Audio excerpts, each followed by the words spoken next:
बघा, in the next session we have taken one example. असे 4-5 उदाहरणं आपण घेणार आहोत की ज्याच्यामध्ये क्लेम आणि लॉसची उदाहरणं असतील. ए कार्गो व्हॅल्यूड ₹1,00,000. लगेच लिहून टाकायचं प्रॉपर्टी व्हॅल्यू 1,00,000 वॉज इन्शुर्ड फॉर 70,000. म्हणजे policy value 70,000. If rate of premium was 0.4%, rate of premium 0.4%, find the total premium. पहिला प्रश्न. आता premium is equal to 0.4% of 70,000. आपल्याला माहिती आहे की प्रीमियम हा नेहमी पॉलिसी व्हॅल्यूच्या काढायचा असतो. त्यामुळे 0.4/100 इंटू 70,000 तुम्ही काढलं तर ₹280 हे त्याचं पहिलं उत्तर येईल. So the premium that you have to pay is ₹280. पहिला प्रश्न संपला. Now see the next one. The amount which can be claim when cargo worth ₹60,000 was damage. दुसरा प्रश्न. इथे दुसरा प्रश्न संपला. मी तुम्हाला आता काय काढायचं आहे, ₹60,000 जर डॅमेज झालेलं असेल, म्हणजे आता दोन प्रश्न आहेत. हा पहिला प्रश्न होता असं समजूया आपण. हा दुसरा प्रश्न. लॉस 60,000 आहे, तर आपल्याला क्लेम करायचा आहे. Amount that can be claimed under the policy. आता आपल्याला फॉर्म्युला माहिती आहे. Claim is equal to policy value upon property value into loss. आता पॉलिसी व्हॅल्यू आहे 70,000, प्रॉपर्टी व्हॅल्यू 1,00,000 आणि गुणिले लॉस आहे 60,000. आता हे जर आपण 0-0 सगळे काय घालवले, 1 2 3 4 1 2 3 4 1 आणि हा 42, 4,000 म्हणजे ₹42,000 तुम्हाला क्लेम मिळेल. केव्हा? जर ₹60,000 जर डॅमेज झालेलं असेल तर. हा झाला दुसरा प्रश्न. ऍक्च्युली 3 प्रश्न विचारले. आता तिसरा प्रश्न बघा काय आहे तो.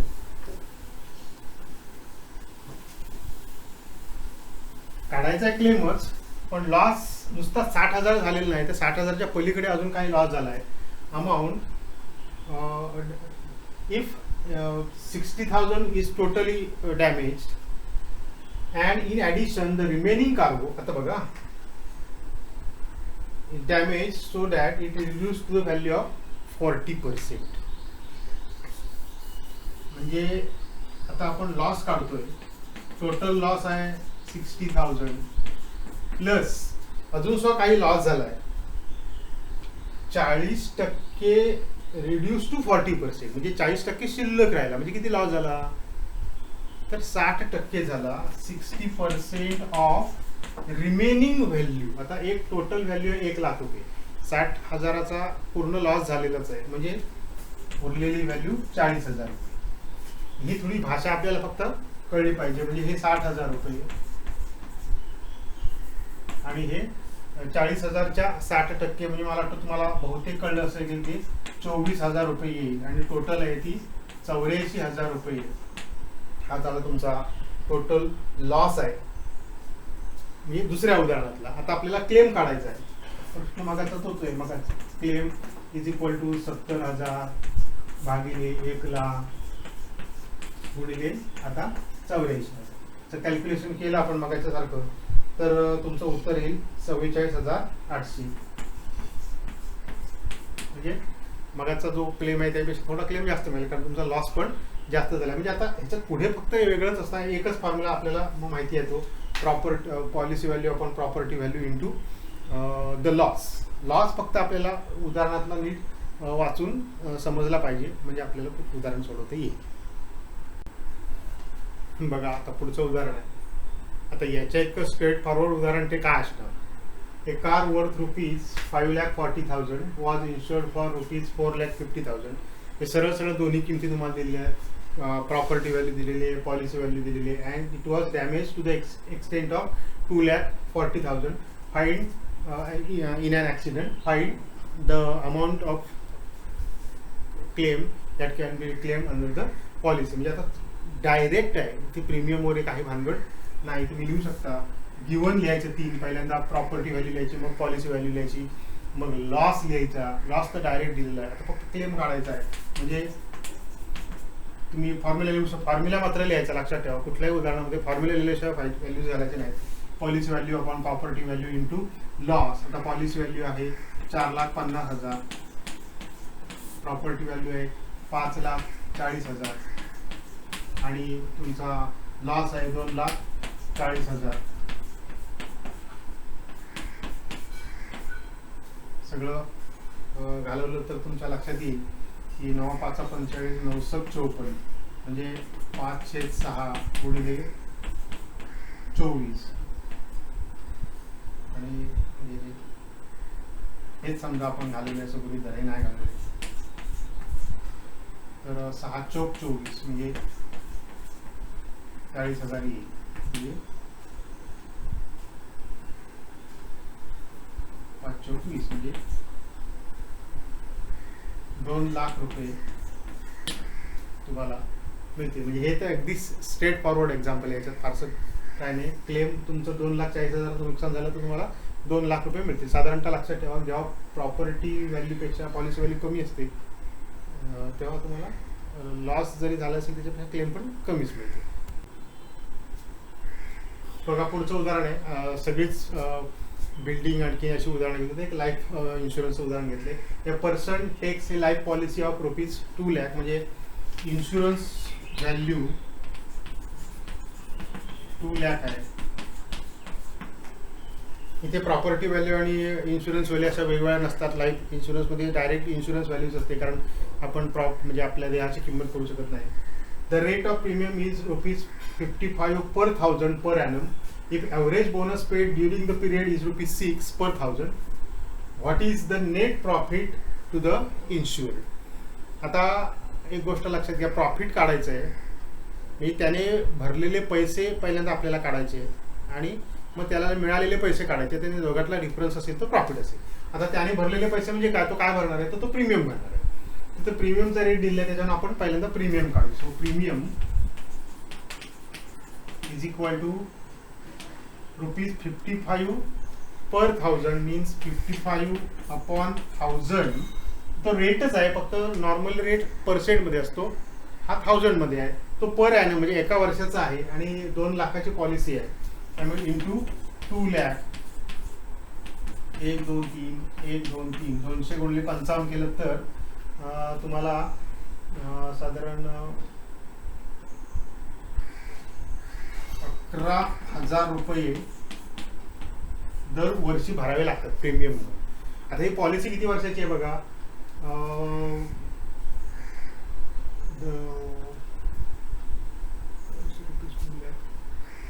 नाही दिलेलं का पॉलिसी फॉर 15 years. हां, इथे दिलेलं आहे, माझं लिहायचं राहिलं आहे, फॉर 15 years. म्हणजे असे 15 वर्षासाठी तो पैसे भरणार आहे. म्हणजे टोटल प्रीमियम आपण म्हणू शकतो 11,000 गुणिले 15 म्हणजे 1,65,000 ही अमाऊंट तो भरणार आहे. आता त्याच्या अगेन्स्ट त्याला काय काय मिळणार आहे, तर 2,00,000 रुपये त्याला मिळायचेच आहेत. ती जॉब 15 वर्ष पूर्ण झाली, त्याच्याबरोबर त्याला बोनस पण मिळणार आहे ₹6 per 1,000. आता त्याचा 2,00,000वर त्याला बोनस किती मिळेल हे काढायचे, ₹6 per 1,000. So bonus is equal to ₹6 per 1,000. So it is ₹6 per 1,000 into 2,00,000. जसं पर्सेंट काढतो तसंच 1,000 पर्सेंटला भागिले 100 करतो, पर 1,000ला भागिले 1,000 करायचं, म्हणजे 1,200 रुपये त्याला बोनस मिळेल एका वर्षासाठी. आणि अशी त्याची 15 वर्षे आहेत. सो टोटल बोनस 1,200 गुणिले 15 म्हणजे 18,000 रुपये. टोटल गेन आपण म्हणू शकतो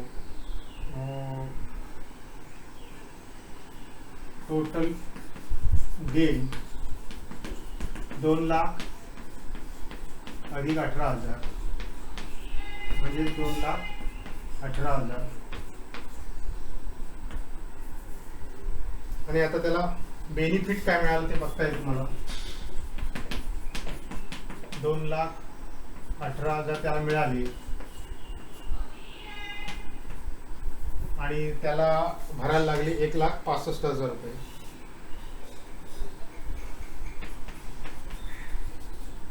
वजाबाकी केल्यानंतर 53,000 रुपये त्याला एकूण मिळाले.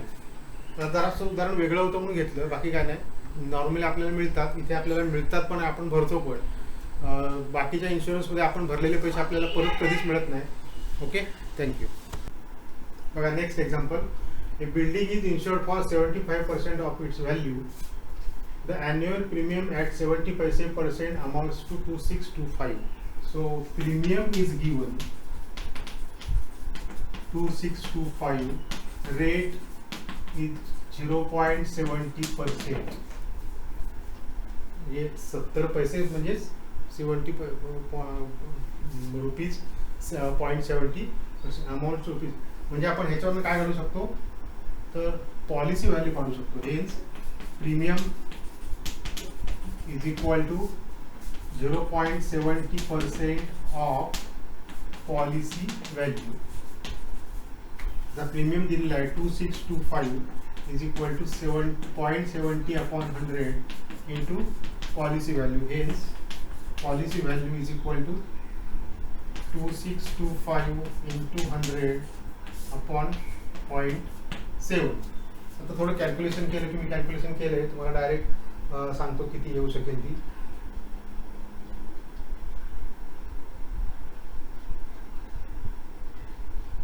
₹5,00,000 येते.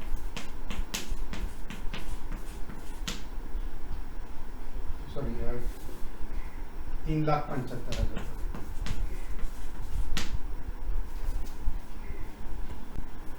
तर मी कॅल्क्युलेशन केलंच आहे इथे डायरेक्ट. तर तुमची पॉलिसी व्हॅल्यू येईल 3,75,000 रुपये. म्हणजे आता पॉलिसी व्हॅल्यू माहिती झाली की आपल्याला प्रॉपर्टी व्हॅल्यू काढता येईल. So policy value is equal to 75% of property value. So it is 75 upon 100 into property value. म्हणजेच property value is equal to आता इथे 3/4 येईल 4/3 into policy value. आता हे 375 घातले ये 5,00,000 रुपये. So the policy value is 5 lakh rupees. Property value is 5 lakh rupees. Policy value is 3,75,000 rupees.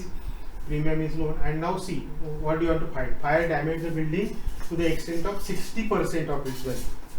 म्हणजे आता आपल्याला डॅमेज काढायचा आहे. Loss 60% of 5 lakh. कारण पॉलिसी प्रॉपर्टी व्हॅल्यू 5,00,000 रुपये. आता 5,00,000चा 60% काढलं तर तो किती येईल 3,00,000 रुपये येईल. तुम्ही काढून बघा 60 अपॉन 100 इंटू 5,00,000 केल्यानंतर म्हणजे लॉस आला. आणि आता आपल्याला शेवटी काय काढायचं आहे क्लेम काढायचा आहे. So claim is equal to 3,75,000 भागिले 5,00,000 गुणिले 3,00,000. आता हे सरळ 304 आणि तुम्ही जर उत्तर काढलं तर ते 2,25,000 रुपये असं उत्तर आहे. म्हणजे जर 3,00,000चा तुमचा लॉस झाला असेल तर त्याच्या अगेन्स्ट तुम्हाला 2,25,000 रुपये क्लेम मिळेल. बघा याच्यातलं शेवटचं एक्झाम्पल घेतो आपण. ए स्टॉक वर्थ ₹70,000 वॉज इन्शुर्ड फॉर ₹45,000. म्हणजे दोन्ही व्हॅल्यू डायरेक्ट दिले आहेत, प्रॉपर्टी व्हॅल्यू पॉलिसी व्हॅल्यू. तर फायर बर्न द स्टॉक ₹30,000. 30,000चा पूर्ण झालेला. And completely damage the remaining stock. आता रिमेनिंग स्टॉक म्हणजे किती? 70,000चा मूळ आहे. रिमेनिंग स्टॉक म्हणजे राहिले 40,000. Remaining stock to the 75% of its value. तो डॅमेज झाला, 75% डॅमेज झाला असो, उरलेल्याच्या 75% डॅमेज झाला, तर तुम्हाला क्लेम किती आहे तो काढायचा. आता प्रॉपर्टी व्हॅल्यू आहे, पॉलिसी व्हॅल्यू दिलेली आहे, तर लॉस काढायचा आहे. मूळ झालेला लॉस 30,000, राहिलेला स्टॉक आहे 40,000चा, त्याच्या 75% लॉसच झाला आहे. त्यामुळे 40,000चा 75% काढला तो 30,000 होईल, आणि हा मूळचा 30,000, म्हणजे एकूण लॉस झाला 60,000. त्यामुळे क्लेम जो आहे तो policy value upon property value into loss. त्यामुळे 45,000 अपॉन 70,000 गुणिले 60,000 केला तर 38,571 रुपये तुम्हाला क्लेम होऊ शकतो. उदाहरण थोडंसं इथे जरासं 75% लॉस आहे, काही वेळा 75% शिल्लक राहतो असं सुद्धा दिलेलं असतं. आता आपण नेहमी वाचायचं नेमकं काय झालं. डॅमेज आहे 75%, उरलेल्याच्या 75% म्हणजे 70,000 मूळ आणि वजा संपूर्ण डॅमेज झालेला तो, त्यामुळे 40,000चा 75%. इथे तुमचा इन्शुरन्सचा टॉपिक संपतो. थँक्यू.